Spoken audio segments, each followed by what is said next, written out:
The Honda Integra Type R, an icon of Honda's history.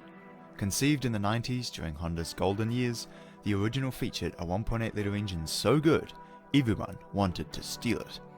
And for the 4th generation Integra, Honda wasn't going to let the Type R name just disappear.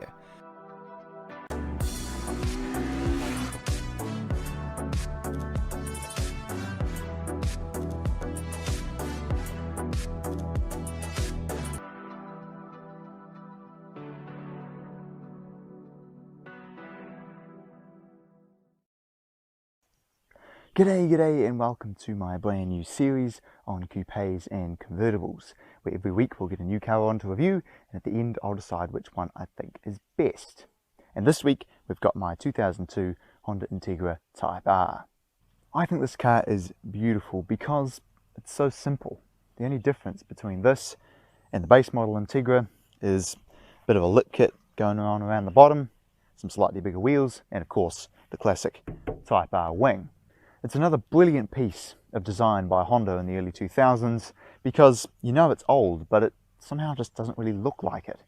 The S2000 was able to stay in production for 10 years because it pulled off the same trick. It was simple and timeless in its design.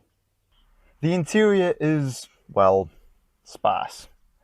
The quality is okay, but with age comes experience and rattles.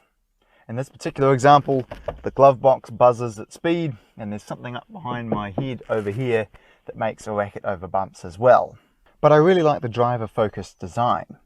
The two big gauges for RPM and speed are flanked by the temperature and fuel gauges. And the climate control dials up here look very cool, placed at the top of the dash.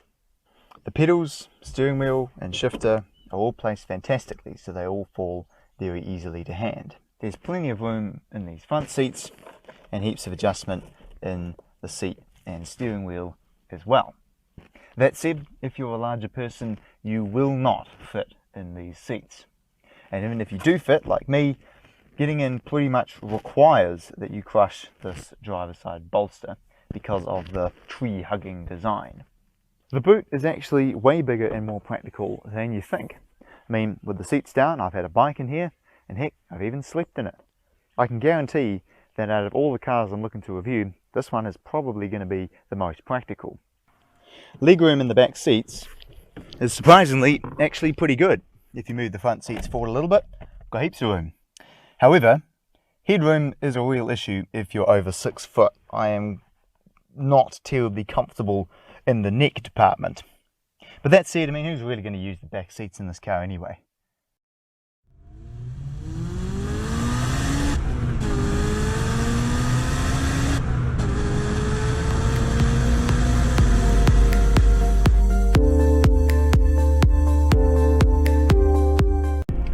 So how does it drive?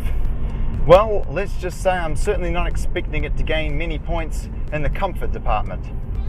The ride's not as bad as I expected, but on the motorway there's an absolutely insane amount of wind noise, engine noise, rattles, you name it. The base model Integra, which has a 5-speed gearbox, revs at about 2800 RPM on the motorway, which is tolerable. But this, even though it has an extra gear, revs at about 3300 RPM, which is right at the point where it starts to become audible all the time. So as a result, when you combine it with all the other noises this car makes when you're driving at speed, it becomes quite a tiresome car to drive long distance. However,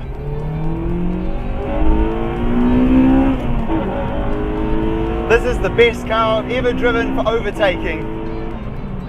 Third gear is right on the verge of VTEC at motorway speeds, so you put your foot down and it just takes off. The engine is the infamous JDM spec K20A. It makes 162 kilowatt at over 8,000 RPM. And thanks to this custom cold air intake, when you put your foot down, the VTEC kick is something else. This is the first front-wheel drive car I've ever driven with a proper mechanical limited slip diff. And as a result, it's able to put power down like nothing I have ever driven. I'm going to come around a motorway on-ramp in a moment, and I'll get the car pretty much on the limit of grip. And then I'm going to put my foot down. And in a normal car, it would just understeer because there'd be too much power going to the front wheels. But watch this. There we go, so that's the limit of grip, and now foot down. And somehow it just drags its way out of the corner like nothing I've ever seen. With the steering being hydraulic, it's very, very direct. There's so much feedback, in fact, that as you drive over bumps, the steering wheel physically vibrates and moves in your hands as you drive along. It's great. Everything about this car is immediate.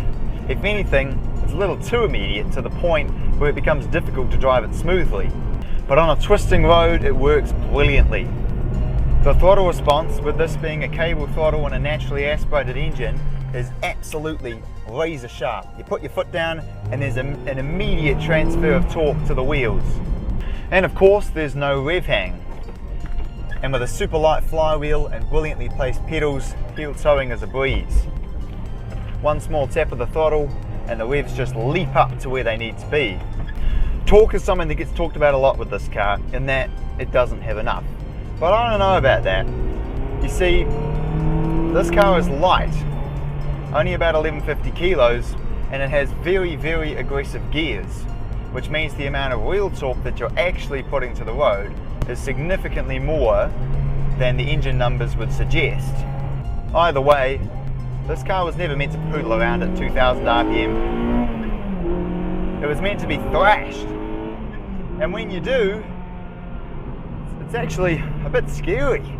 You see, this car is so quick that it's difficult to have fun within any reasonable person's driving abilities.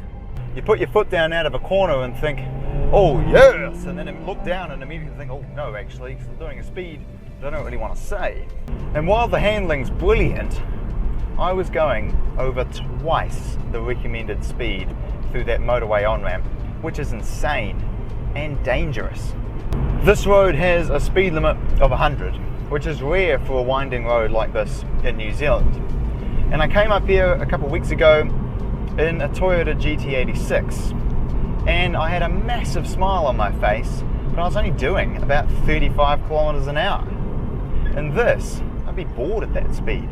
I know there'll be some people who'll jump out of their stage 2 WRX STI and get one of these and laugh at how slow it is. And that's fair enough. I mean, fast is not a definitive term after all. Someone who's driven a Toyota Corolla their whole life will get one of these and think it's blisteringly fast.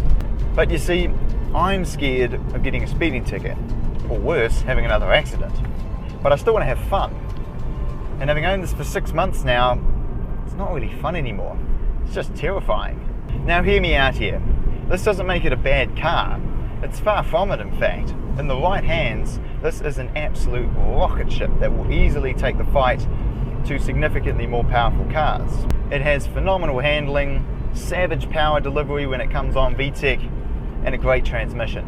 So if you're a talented driver, unlike me, then I'd say go right ahead and buy one of these, because there's nothing else quite like it. But for your average Joe Blow, this is just a bit too much to handle. But that said, because this is a Honda, we do get to enjoy one last VTEC.